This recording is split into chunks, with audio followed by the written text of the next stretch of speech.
Hi, I'm Jeff, and welcome to another one of my videos where I take a look at all the new comic books coming out on either October 18th or 19th, 2022. And I ask myself the question, what one new comic book would I buy this week if I could buy just one book?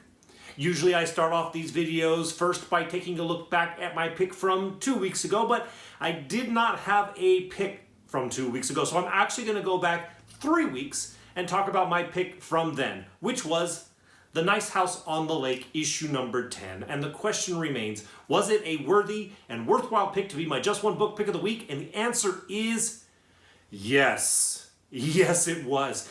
Today was a really great day for me. I had not much to do at all, so I read comic books all day. I got really caught up, not fully caught up, but really caught up. And of about the dozen comic books that I read today, the best one was The Nice House on the Lake, issue number 10. It was filled with tension from the beginning, and The Nice House on the Lake tells pretty simple, straightforward stories. Basically, on one hand, you had one person explaining a mechanism to another person, and on the other hand, you had people kind of testing how far something can go. I'm intentionally vague because I'm very sensitive about spoilers in all aspects of comic book reading.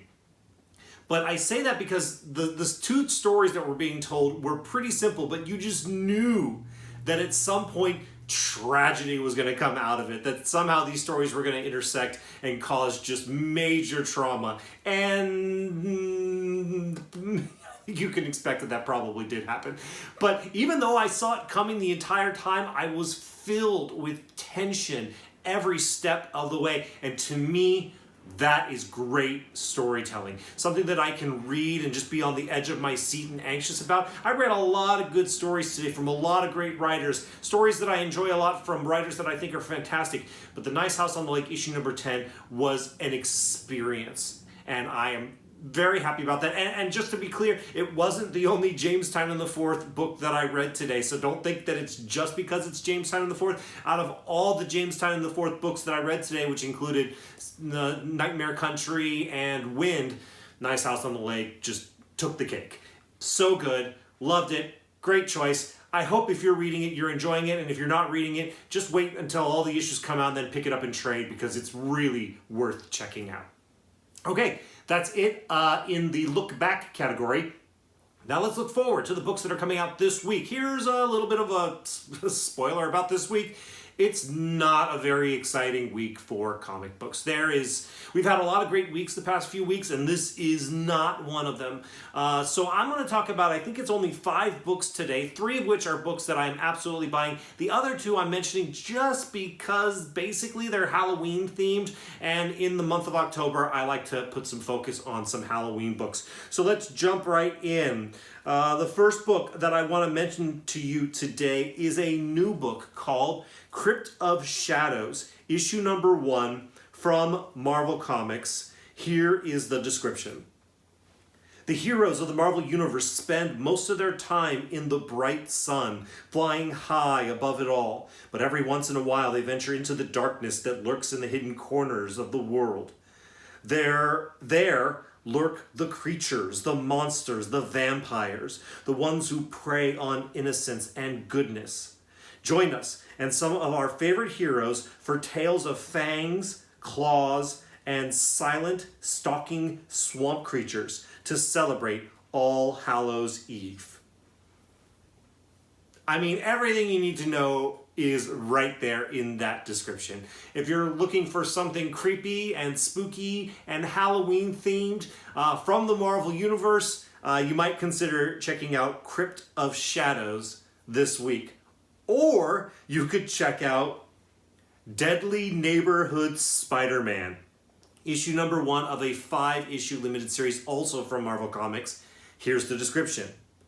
A revolutionary dark take on Spider-Man begins here. What is reality and what is dream? What is science and what is magic? At the intersection of all of this stands the deadly neighborhood Spider-Man, Peter Parker, goes to Los Angeles, and what he finds there are definitely not angels. The demons waiting for Peter are going to test him like never before. One demon in particular, a very famous one for Marvel and X fans in particular, might just eat, it says, Spider-Man alive. Okay, so if the other one, if the Crypt of Shadows didn't do it for you and you want something Spider-Man focused, we have Deadly Neighborhood Spider-Man. And apparently this is written by Taboo and B. Earl. Taboo, I believe, is a member of the Black Eyed Peas, and he's been writing some comic books, and this is another one of them. So, if you're looking for something spooky to read in your comic books, I think that Deadly Neighborhood Spider-Man and Crypt of Shadows are both excellent places to go. But I'll also just throw in, because I feel like it's appropriate in this topic, I just watched the Werewolf by Night special on Disney Plus. I really liked it. I thought it was really entertaining. I think it was a nice bridge from the Marvel universe into the world of the supernatural more and occult kind of aspects of the Marvel universe. I thought it might be scarier than it was, but it wasn't too scary, so I think it's fun for all ages. I definitely recommend checking it out. Okay, so those are the Halloween books that I wanted to talk about today. These next three books are books that I am buying because they're ongoing series in which I have been enjoying.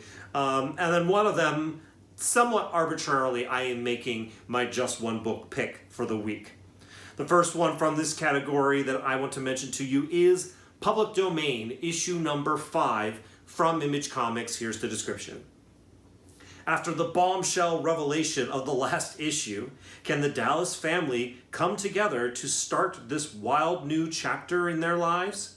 Join Chip Zdarsky as he teams up with hot new artist Chip Zdarsky on this hot new issue. I laughed because I can tell immediately that Chip Zdarsky wrote this description. Only he would refer to himself twice as hot new writer and artist and issue. His sense of humor I enjoy very much, and I can see it all over this description. But basically, Public Domain is a very simple story about a family trying to retain the rights of ownership of an intellectual property, a comic book in this instance, that they owned, and try to make the most of it. And it is a simple family story of litigation and intellectual property ownership that for some reason is really, really entertaining, and one I'm really, really enjoying reading. I give a lot of that credit to Chip Zdarsky, who I like a lot. He does humor, he does just simple stories, he does fantastic supernatural type stories. He does it all really well, and he's writing Batman. So he does superheroes as well, really well. I'm a big fan. I recommend everything he does, and that's why I'm definitely sticking with Public Domain this week. The next book that I am buying this week is Thor, issue number 28 from Marvel Comics. Here's the description. Thor versus Venom, round 2. Hammer versus Tongue. Thunder versus Symbiote. Golden hair versus pointy teeth. It's the epic finale of this dark, twisted team-up between Thor and Venom. How will events from the current Venom series impact the future of Asgard? Find out here. Okay, so I mentioned before that, as with a lot of people, Donny Cates is waning a bit for me. I think a lot of people are farther down that path than I am. I'm giving this last Hulk story arc the kind of the last chance for Hulk. And I'm going to give the next story arc from Thor is kind of a last hurrah as well. The tie-ins with Hulk, with the whole Banner of War thing, was entertaining and cool, but not cool enough that I'm going to keep going back. And this is another tie-in here with Venom, so back-to-back tie-ins is also a bit tedious for me. I want to see Thor in Thor stories from Donny Cates, which throughout most of the series has been really entertaining to me, but once again, the whole tone and the vibe is starting to wane for me. So stay tuned to see how that goes in the months to come and whether or not I'm sticking with Hulk and Thor. But for now, I'm in. I do like Donny Cates, and I am optimistic that it will be good, so we'll see how it turns out. And the last book that I am going to mention to you today that, of course, I'm buying, it's my just one book pick for this week, and it's somewhat, once again, arbitrary in a week that is relatively weak. So my pick this week is Wind, Throne in the Sky, issue number 3 of a 5-issue limited series from Boom Studios. Here's the very short description. A moment of rest was a moment ill spent as General X arrives in full force with murderous intent. Even as the children and the fathers break free and flee, things seem dire before an unexpected figure brings help. Okay, so I mentioned at the beginning of this video that I read The Nice House on the Lake and I loved it. I also mentioned that I'm a gigantic fan of James Tynion IV. Both of these things are true. I also mentioned that I had also read Wind issue number 2 today, and I liked The Nice House on the Lake better. That is true. But that does not mean that Wind is bad. Wind is really, really good. I am enjoying it a lot. It is technically in the young adult category, but I'm a little bit surprised about that because, I mean, the issue I read today had torture in it, and there's a lot of like, I don't know, there's a war looming, and there's vampires, and it feels like it's skewing a bit adult to me, considering it's supposed to be in the young adult category. But all I know is that I'm really super invested in this story. I've really been enjoying it. It's a fantasy world that I find very entertaining with characters that I find easy for me to invest in. And Wind is... he is destined to be the hero of the story. I mean, the book is named after him, but he doesn't want anything to do with being a hero. He's just fiercely loyal to his friends. And there's a lot of moral, there's the moral to the story it's always been about self-acceptance, but it's also about friendship and I don't know, just wanting to do the right thing and how difficult that can be sometimes. There's a lot of great stuff message-wise going on in The Wind, but it's also just a really entertaining story in a huge world with huge stakes and it's I'm rambling a bit, but I really do like it a lot. I have really been enjoying it. If you haven't been reading it, you're not going to pick it up now. This is the 13th out of 15 issues. This is not where you're going to pick it up. Maybe you'll pick it up in trade at some point.